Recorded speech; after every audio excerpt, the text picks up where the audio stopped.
मैं प्रशांत शुक्ला आज class 11th के लिए वेक्टर पार्ट 3 लेके आया हूँ।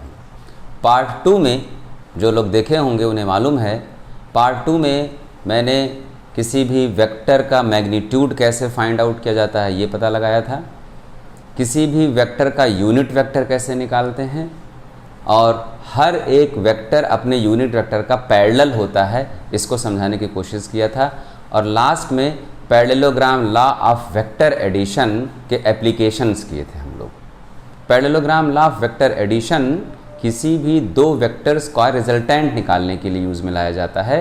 When two vectors are acting simultaneously on one point on one body, how to find the resultant of these two vectors, parallelogram law of vector addition is used. इस video में हमें parallelogram law of vector addition का proof करना है, दो vectors का dot product निकालना है और फिर टाइम मिला तो डॉट प्रोडक्ट में कुछ न्यूमेरिकल्स भी हम लोग कर लेंगे। तो चलिए शुरू करते हैं। How to prove parallelogram law of vector addition. पहली चीज़ तो जो पूछी जाती है, कही जाती है state and prove parallelogram law of vector addition. State and prove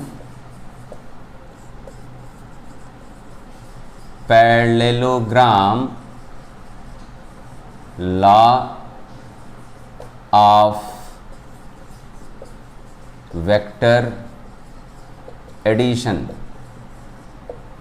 vector part 2 में हम लोग इसका एप्लीकेशन कर चुके हैं। फार्मूला क्या होता है, उसको कैसे अप्लाई किया जाता है ये हम लोग कर चुके हैं। यहाँ पे प्रूव करूँगा मैं। वेक्टर कोई ए है, समझाया था आपको। वेक्टर ए भी करने से चीज़ थोड़ी सी टफ हो जाती है, वहाँ पहले समझा चुका हूँ मैं पार्ट 2 में। कोई फोर्स F1 है किसी बॉडी पे एक्ट कर रहा है, कोई फोर्स F2 किसी बॉडी पे साइमल्टेनियसली एक्ट कर रहा है। This is force B। दो वेक्टर्स के बीच एंगल कैसे फाइंड आउट किया जाता है ये बड़ी महीन सी बात है, ये बताया था। दो वेक्टर्स के बीच एंगल कब निकालते हैं, कैसे निकालते हैं। Both the vector should leave the junction. देखिए ये नहीं होगा एंगल, ये वेक्टर तो जंक्शन छोड़ रहा है लेकिन ये जंक्शन की तरफ आ रहा है, इसे एक्सटेंड किया जाएगा। ये एक्सटेंडेड वेक्टर ए हो गया और ये वेक्टर बी है, इनके बीच का एंगल। एग्जाम्पल दे दूँ दोबारा, हालांकि आप पार्ट 2 देख लीजिएगा ध्यान से। ये दो वेक्टर्स हैं, इनके बीच एंगल निकालने के लिए कहा जा रहा है। This vector is coming toward junction. This vector is also coming toward junction. You will extend these two vectors. कोई फर्क नहीं पड़ता, किसी भी वेक्टर को डायरेक्शन चेंज किए बगैर आप कहीं भी शिफ्ट कर सकते हैं। से this is vector A, vector B. Vector B को एक्सटेंड कर दिया आपने यहाँ, वेक्टर ए को यहाँ एक्सटेंड कर दिया। Both the vectors are living the junction. This is angle theta. और इसको एग्जाम्पल्स देखना होगा, आप पार्ट 2 देख लीजिएगा। आइए, पैरेललोग्राम लॉ अभी मैं बताया, इस वेक्टर को यहां शिफ्ट कर सकते हैं आप, इस वेक्टर को यहां शिफ्ट कर सकते हैं। Vector B, vector A. Geometrical vector addition मालूम है आपको। फर्स्ट वेक्टर के टिप से फर्स्ट वेक्टर के टेल से सेकंड वेक्टर के हेड को आप मिला देंगे, ये रिजल्टेंट आ गया। ड्रा कर लीजिए फिगर आप।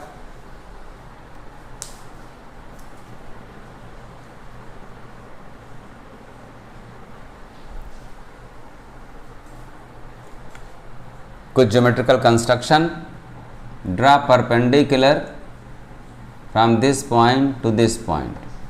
नेमिंग कर लें, O M N P। देखिए बच्चों, ये वेक्टर्स हैं, A vector, R vector, B vector. जब हम लोग इसको ज्योमेट्रिकली देखेंगे, ट्रायंगल के साइड के रूप में कंसीडर करेंगे तो मॉड ऑफ वेक्टर हो जाएगा। दोबारा सुनिए, जब आप इन ट्रायंगल्स के साइड को लेंथ कंसीडर करेंगे तो ये क्या हो जाएगा, ये लेंथ बनेगा। लेंथ स्केलर क्वांटिटी होती है, तो अगर आपको OM लिखना होगा, OM सिंपली OM वेक्टर नहीं, तो क्या होगा ये मॉड ऑफ। क्लियर? अब यूज़ करेंगे हम लोग और समझ में आ जाएगा। ये हो गया। स्टेटमेंट आप लिख लें, स्टेटमेंट लिख लीजिए। When two vectors are acting simultaneously at one point,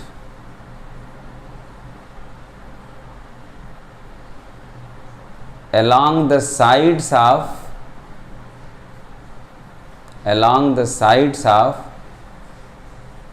any parallelogram,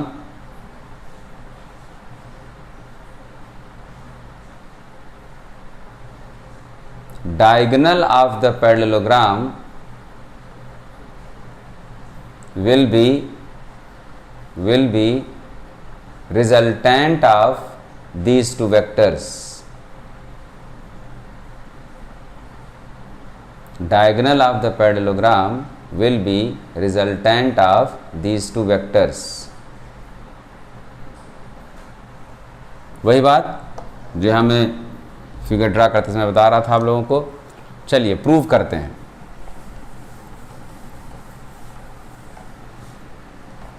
triangle ONP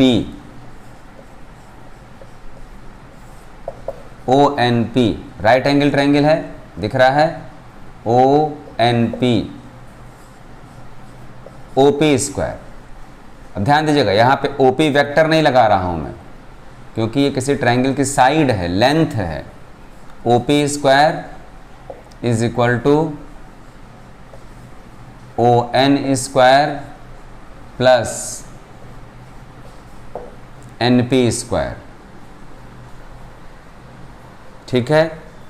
ON क्या है? OM प्लस MN प्लस NP है ही,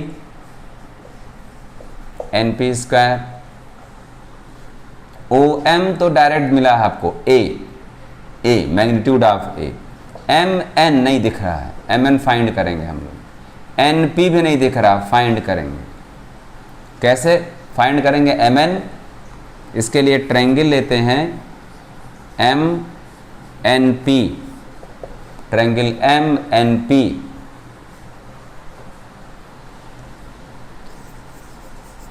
कॉस थीटा बेस, पता चल गया कॉस क्यों लिया गया? बेस, क्योंकि पता लगाना है, MN ही पता लगाना है। Base upon hypotenuse MP। Cos theta is equal to MN, MP क्या है? B। चाहे आप B लिखिए या कोई फर्क नहीं, ये भी क्या है? मैग्नीट्यूड ही है। तो MN इज इक्वल टू हो गया B कॉस थीटा। MN क्या हो गया? B cos theta. साथ साथ लिखते चलिए।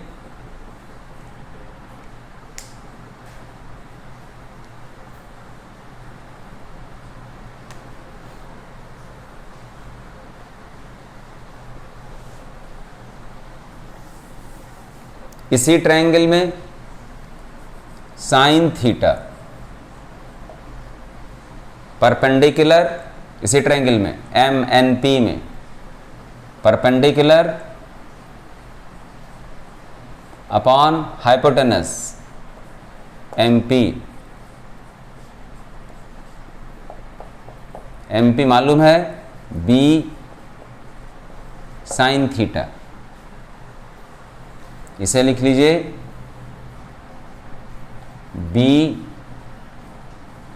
Sine theta.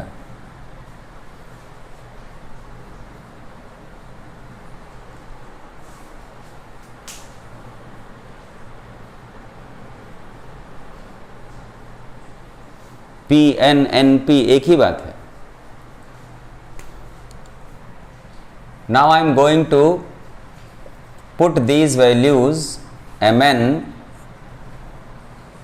N N P R P N in this.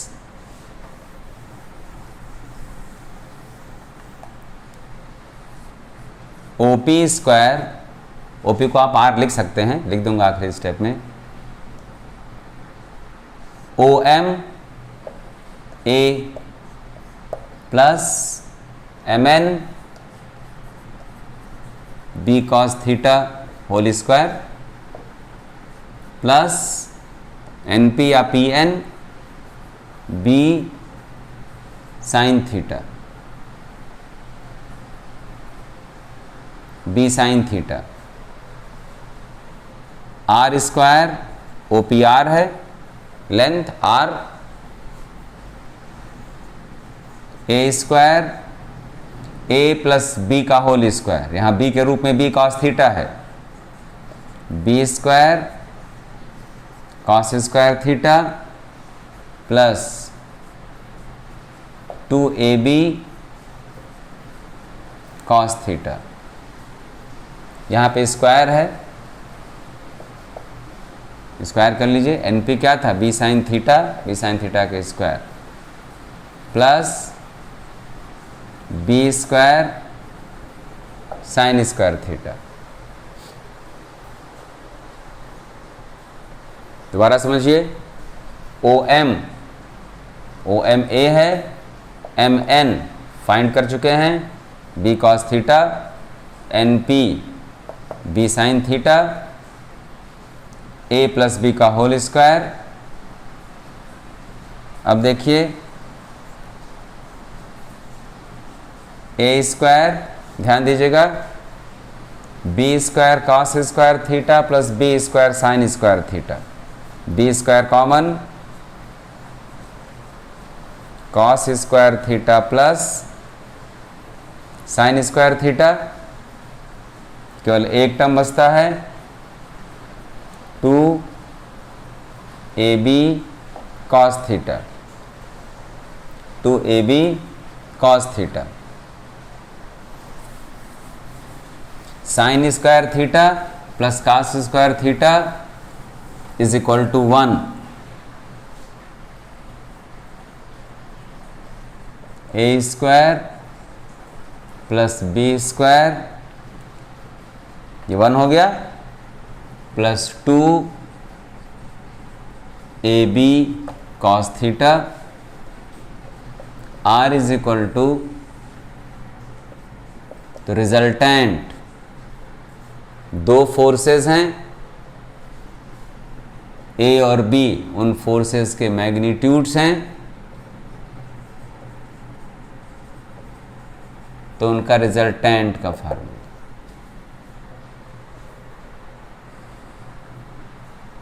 Geometrical addition of vectors में बात कह रहा था मैं कि हम लोगों को एक रूल मिलेगा, एक फार्मूला मिलेगा कि इजीली बगैर किसी स्केल पेंसिल के बस उन दोनों वेक्टर्स के मैग्नीट्यूड मालूम होने चाहिए, उनके बीच का एंगल मालूम होना चाहिए, तो ये फार्मूला लगा के हम रिजल्टेंट फाइंड आउट कर लेंगे। अब बात आती है किस रिजल्टेंट के डायरेक्शन की बात। ये रिजल्टेंट है, इसका डायरेक्शन अल्फा मान लिया आपने,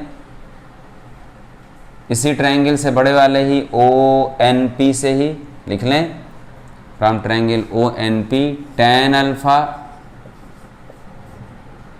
alpha perpendicular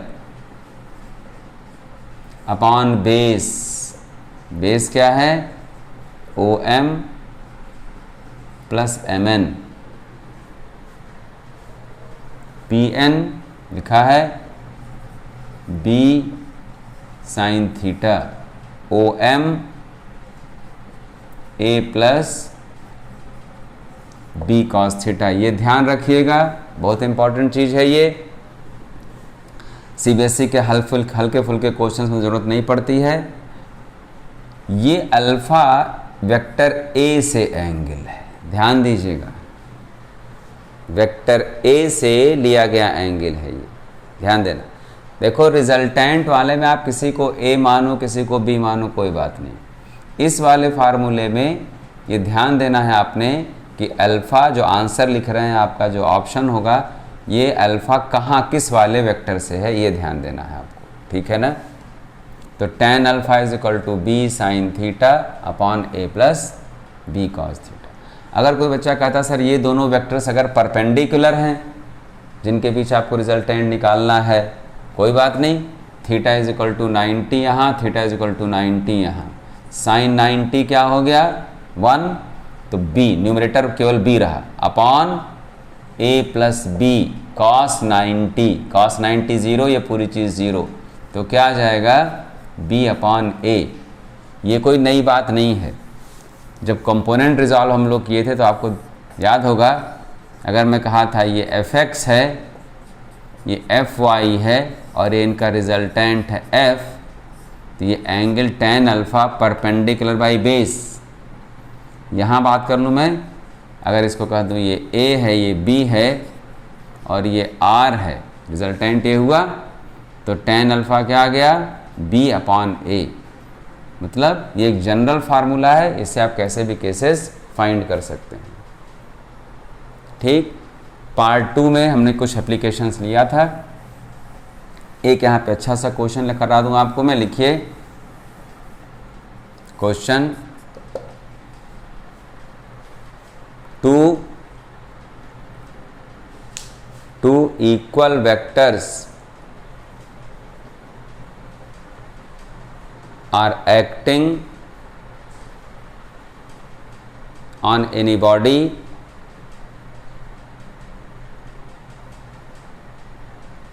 and their resultant is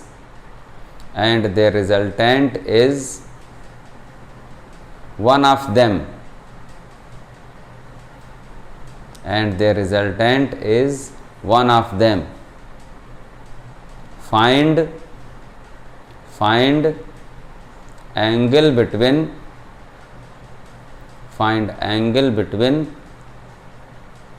vectors. Question clear है। Two vectors, two forces are acting, equal forces are acting on any body and resultant is one of them. मतलब क्या हुआ, तीनों चीज़ें बराबर हो गई कि नहीं, ये इसके बराबर और क्या कर रहा है कि इनका रिजल्टेंट है is equal to any one of them, तो तीनों चीज़ें बराबर हो गई। मतलब क्या हुआ कि ए बी के बराबर तो डायरेक्ट कह दिया, और इनका रिजल्टेंट जो आर है equal to any one of them, तीनों बराबर हो गए। तो पूछा क्या गया है, angle between the vectors, angle between A and B, जिसको हम लोग थीटा कहते हैं। सिंपली फार्मूला यूज कर लीजिए, आर इज इक्वल टू, ये फार्मूला लिख दिए आप, लिख दिए A square plus B square plus 2ab cos theta, formula लिख दिया आपने। आर किसके बराबर है, चाहे ए के बराबर लिख दीजिए चाहे बी के बराबर लिख दीजिए, ए स्क्वायर प्लस ए स्क्वायर, बी भी ए है, सबको ए कर दो, सबको बी भी कर सकते थे, कोई दिक्कत नहीं। 2a इंटू ए कॉस थीटा, खुद से सॉल्व कीजिए, जहाँ ज़रूरत ना हो वहाँ बोर्ड नहीं देखना चाहिए, इससे मैथ्स स्ट्रांग होती है। ए स्क्वायर कर दो एक साथ ही, squaring both the side, 2a square plus 2a square cos theta, clear है। ये इधर आ गया माइनस ए स्क्वायर, जिसको दिक्कत हो पूरा स्टेप लिख दूं, कोई बात नहीं, A square minus 2a square, 2a square cos theta minus A square 2a² cos theta is equal to -1/2। Trigonometry आपको आती है, ये cos 90 + 30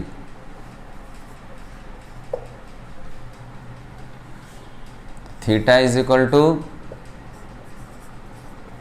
120 डिग्री। दोबारा समझिए, वेक्टर ए, फोर्स F अगर आपस में 120 डिग्री बना रहे हैं तो रिजल्टेंट, भाई देखो रिजल्टेंट कहाँ होगा, इन्हें कहीं होगा ना, तो रिजल्टेंट भी क्या होगा, ए ही होगा। क्लियर?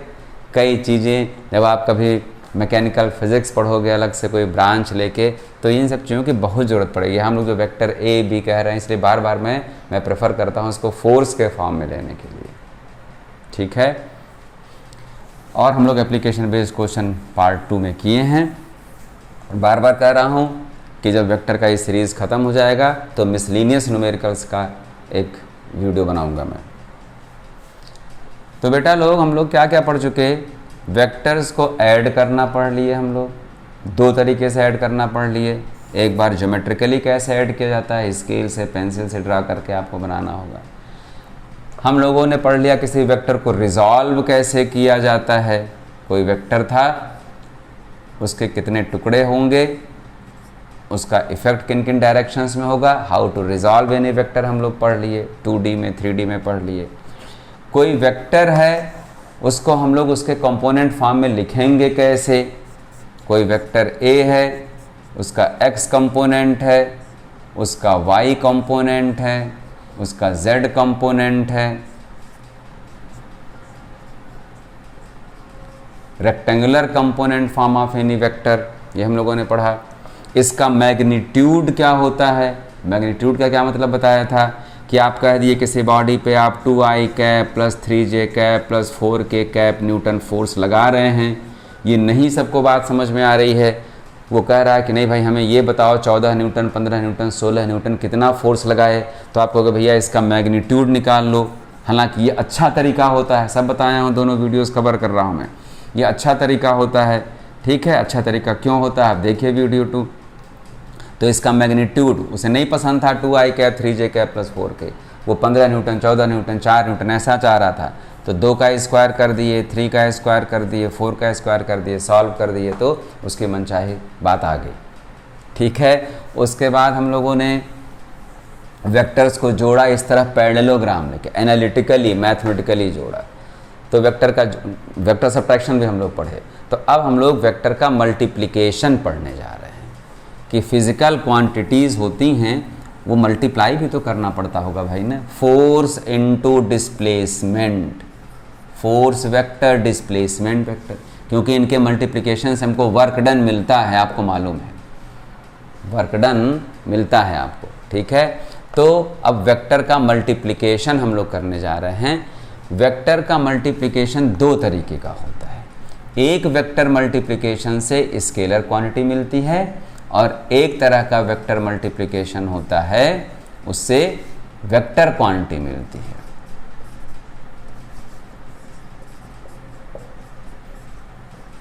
अभी चूंकि आप नहीं फेमिलियर हो, मैं लिख दिया कि जब फोर्स और डिस्प्लेसमेंट का डॉट प्रोडक्ट होता है तो वर्क मिलता है। एक तरह का हम लोग आगे भी पढ़ेंगे, एक आर है, डिस्टेंस है, और फोर्स है, इनका क्रॉस प्रोडक्ट लेते हैं तो हमको टॉर्क मिलता है। क्या होता है टॉर्क, क्या है, ये सारी चीज़ें हम लोग पढ़ेंगे। कहने का मेरा मतलब ये है कि वेक्टर प्रोडक्ट 2 तरह के होते हैं। एक से हमको स्केलर प्रोडक्ट मिलता है, उसको कहते हैं scalar product of 2 vectors, scalar product of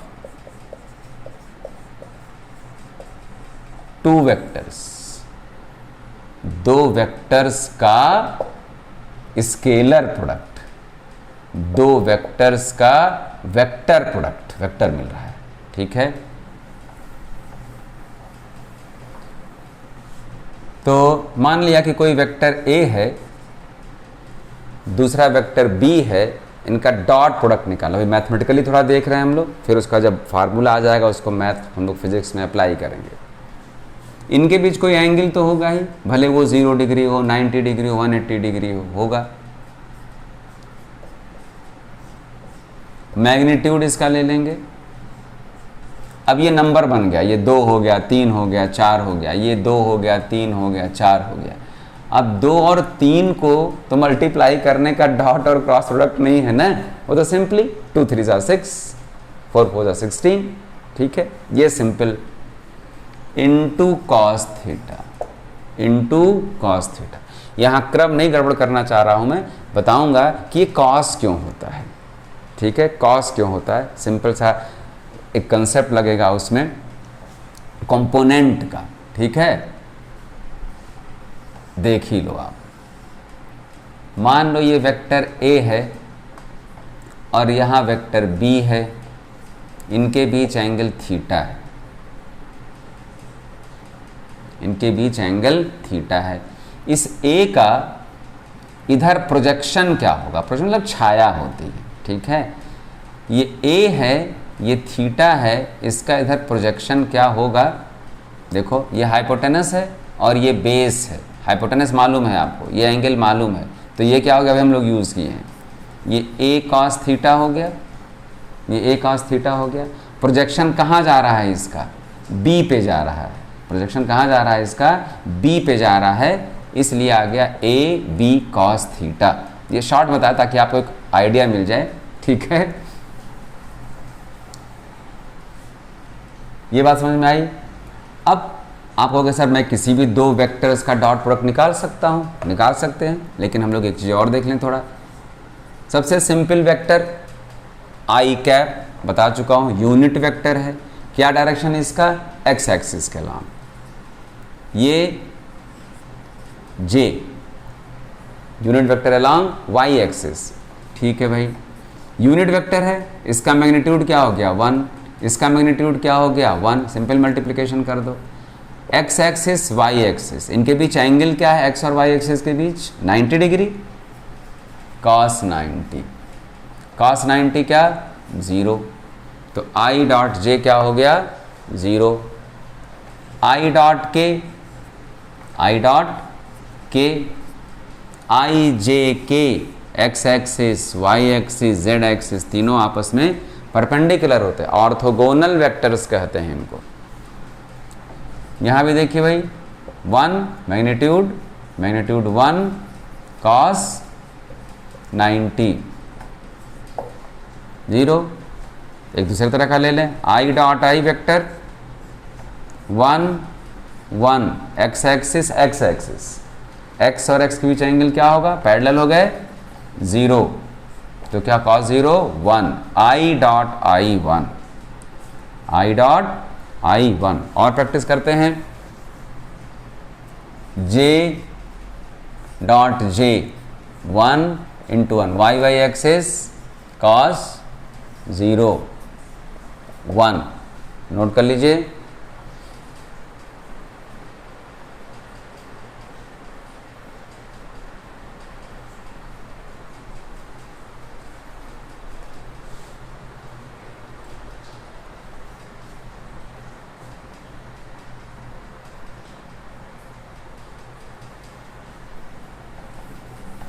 तो एक फार्मूला हम लोग को मिला, A vector dot B vector is equal to mod of A mod of B cos theta. उसको थोड़ा सा अप्लाई कर रहे हैं, 2i cap plus 3j cap, कुछ भी ले लो, 3i cap minus 4k cap, कोई टेंशन नहीं। चलिए ये फाइंड करना है आपने, ये फाइंड करना है, वेरी सिंपल। थोड़ा पेशेंस से काम करेंगे हो जाएगा। जैसे मैथ्स में अलजेब्रा में आप ब्रैकेट ओपन करते हो, ये उठाए, दोनों के साथ मल्टीप्लाई किए, डॉट लगाना मत भूलना। 2 और 3 के बीच डॉट का कोई मतलब नहीं होता है। 2 3 ज़ा 6, I dot I, I dot I, minus आ गया, माइनस 2 4 ज़ा 8, आई डॉट के, ये हो गया। चलिए ये देखते हैं, प्लस प्लस प्लस 3 3 ज़ा 9 जे डॉट आई माइनस 3 4 ज़ा 12 जे डॉट के। क्लियर है? देख लीजिए एक बार ध्यान से आप। आई डॉट आई, फटाफट फटाफट देखो, नहीं सोचो। 1 1 हो गया। ये फार्मूला नहीं है कि आई डॉट आई आप याद करो, प्रैक्टिस करते करते हो जाएगा, ठीक है ना। ये क्या हो गया 1, छोड़ दी 8। आई डॉट के एंगल क्या हो गया 90 0 0, ठीक, प्लस 9, हाँ जी, जे डॉट आई कौन सा axis, Y axis, X axis, angle 90। I dot J कहा जाए या जे डॉट आई कहा जाए, कोई अंतर नहीं ना, चेक करके देख लो आप। 1 इंटू 1, 1 इंटू 1, यहाँ भी एंगल कितना 90, यहाँ भी एंगल कितना 90, 0 होना ही है। तो ये हो गया इंटू 0 माइनस 12 क्या हो गया 0। तो केवल क्या सर्वाइव किया बच्चों। अब देखो, पहले मैं बताना चाह रहा था लेकिन कहा था चलो 2 4 5 एविडेंसेस हो जाएं। अब बताने जा रहा हूं मैं कि क्यों ये डॉट प्रोडक्ट है। प्रूफ मिल गया। पहला प्रूफ आपको यहीं मिल गया था कि सर जी RHS में कहीं कोई वेक्टर नहीं आ रहा है। बेटा लोग जब मॉडल लेते हैं तो ये 2 3 4 5 नंबर बन जाता है कि नहीं, नंबर बन जाता है कि नहीं। और ये ट्रिग्नोमेट्री वैल्यू है cos 30, cos 60, cos 90, तो पूरा RHS क्या बन गया, नंबर हो गया कि नहीं, पूरा RHS नंबर आ गया। By that reason we say that it is dot product is scalar product. और सब जितना समझाया देख लो, जे डॉट जे नंबर था या तो 0 था या 1 था, कहीं भी देख लो आप। तो ये बात समझ में आ गई। 2 वेक्टर्स अगर परपेंडिकुलर हैं तो उनका डॉट प्रोडक्ट क्या होगा भाई, सीधी सी बात, ए वेक्टर, फटाफट फटाफट सोचो, रुकने नहीं दूंगा। If A dot B, if A and B are perpendicular then A dot B क्या होगा 0। सब ये छोटी छोटी बातें दिमाग में रखना, मिसलिनियस वीडियो में सब हेल्प करेंगे आपकी। क्लियर। अब एक और फार्मूला कहो आप, या ये कहो कि प्लेइंग विद कंसेप्ट हुआ, देखते हैं। स्टार बनाओ, हेडिंग क्या देना है, फिजिक्स में हेडिंग क्या है। वेक्टर ए है ए एक्स आई कैप, लिखते चलिए, कोई भी समझने की बात नहीं है, ये पुरानी बात है। A Y J cap, A Z K cap. Vector B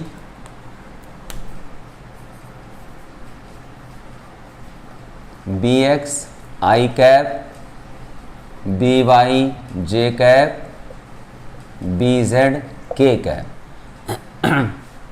मतलब ये कार्टेशियन कंपोनेंट फॉर्म में लिख दिया मैं।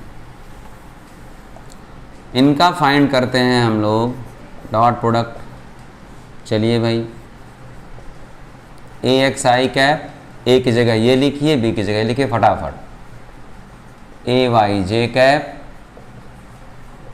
ए Z K cap, dot B X I cap, B Y J cap plus B Z K cap. ठीक,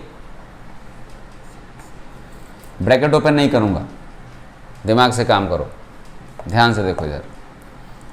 न्यूमेरिकल कर लिया इसलिए छोटा सा एक में, इसे उठाया, इसके साथ मल्टीप्लाई किया, ए एक्स बी एक्स आया, आई डॉट आई क्या 1, तो बचा क्या केवल ए एक्स बी एक्स। तो बात सुनिए, ए x I cap B X I cap, ये नंबर होता है ए एक्स बी एक्स, जैसे पहले न्यूमेरिकल में किया, ये 2 है, ये 4 है, तो 8 हो गया। आई डॉट आई 1 हो गया। चलिए इसे इसके साथ क्या हुआ, A X B X I dot J क्या हो गया 0, इसे उठाइए इसके साथ ax bz i डॉट के 0, ख़त्म। मतलब इसको इन तीनों में मल्टीप्लाई किया आपने तो केवल ये सरवाइव किया, बाकी क्या आया था 90 डिग्री वाला मामला आ गया था, तो cos 90 0 हो जाता। नेक्स्ट इसे उठाएंगे, इन तीनों मल्टीप्लाई करेंगे, ए वाई पहले देख लीजिए, A Y B X J cap I cap, J cap I cap क्या हुआ डॉट 0, ये इसके साथ A Y B Y J dot J dot J 1, तो क्या बचा, दोबारा देखिए, ए वाई बी वाई, ये इसके साथ A Y B Z J dot K cos 90 0, तो ये भी तीनों के साथ मल्टीप्लाई हो गया, केवल एक बचा, इसे उठाइए, ये ए जेड बी एक्स के डॉट आई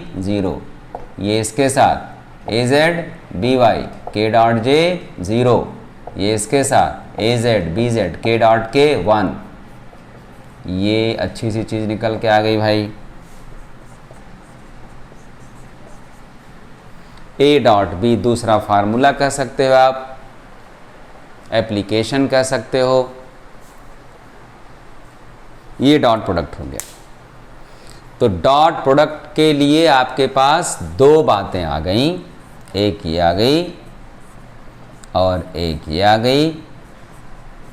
अगर कहीं एंगल वगैरह दिया गया है क्वेश्चन में, समझदार हो चुके हो आप, क्लास 11th में वेक्टर पढ़ रहे हो, तो आप एंगल वाला फार्मूला अप्लाई करेंगे। कंपोनेंट दिया गया है, पूछा गया है, तो ये करोगे।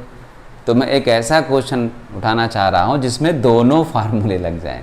इसमें सिंपल क्या कराया जाए कि मैं दे दिया 4i cap plus 3j cap plus 5k cap, B दे दिया 2i cap plus 6a cap plus -4, find a dot b, value put कर दोगे। ये सब कोई क्वेश्चन नहीं। क्वेश्चन लिखते हैं,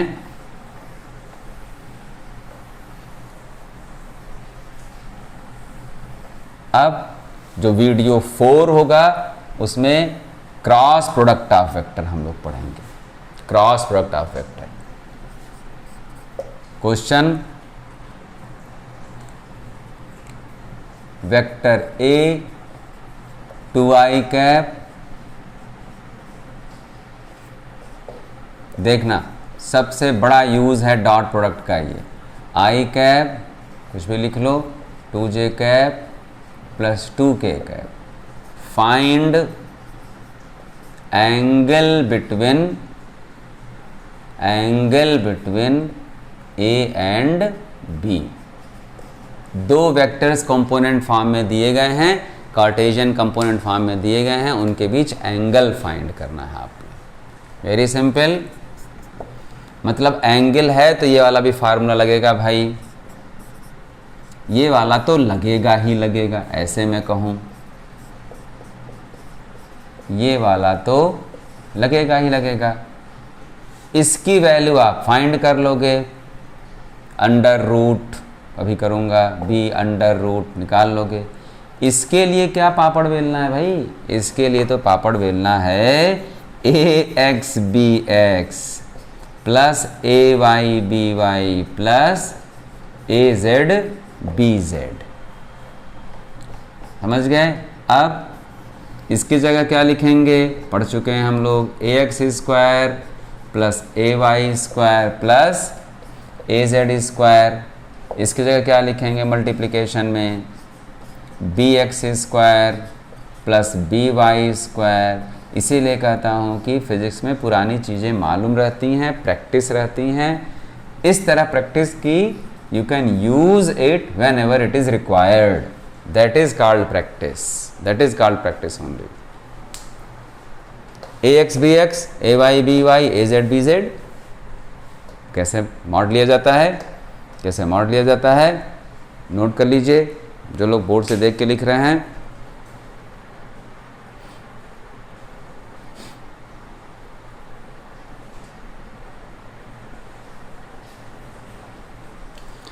वैल्यू पुट कर लेंगे। ए एक्स की value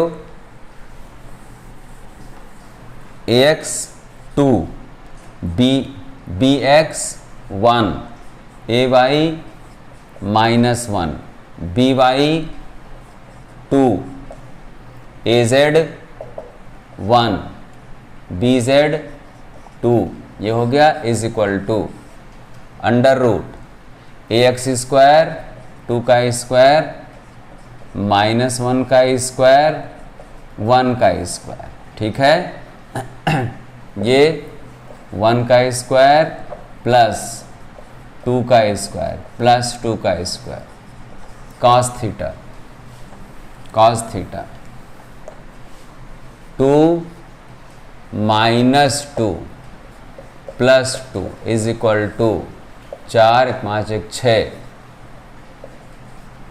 4 4 8 1 9 cos theta 2 under root 6, ये 3 6 cos theta is equal to 2/3 root 6।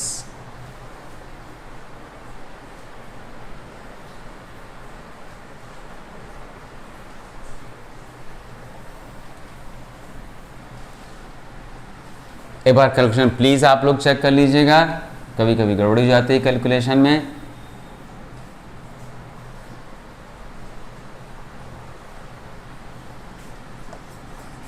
cos theta 2/3 लिख चुका था मैं। cos की कोई वैल्यू नहीं है, ये से पहले वीडियो में बता चुका हूँ। तो theta is equal to cos inverse 2/।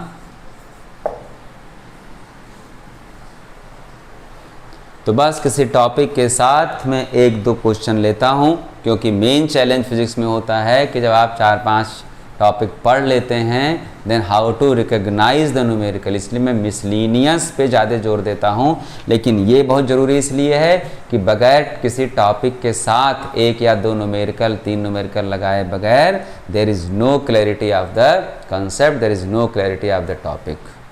कोई ये सोचे कि केवल फार्मूला लर्न कर लेने से, डेरिवेशन कर लेने से पूरा थियोरी क्लियर हो जाएगा, नहीं। जब तक आप कम से कम कुछ 2 4 5 न्यूमेरिकल नहीं लगाते हैं थियोरी भी नहीं क्लियर होती। ठीक है, तो हम लोग अपने नेक्स्ट वीडियो में फिर मिलेंगे, जो हमारा वेक्टर का वीडियो नंबर 4 होगा, पार्ट 4 होगा। उसमें क्रॉस प्रोडक्ट पढ़ेंगे हम लोग, डॉट और क्रॉस के मिसलीनियस कुछ कॉन्सेप्ट्स पढ़ेंगे हम लोग, बहुत इंटरेस्टिंग है, एग्जाम्स बहुत क्वेश्चंस आते हैं। ठीक है, उसके बाद फिर हमारी लास्ट वीडियो शायद वो वेक्टर की होगी, वेक्टर वीडियो पार्ट 5 जो होगा वो मिसलीनियस क्वेश्चंस का होगा। Okay, bye bye, take good care of yourself and your family members. Thank you.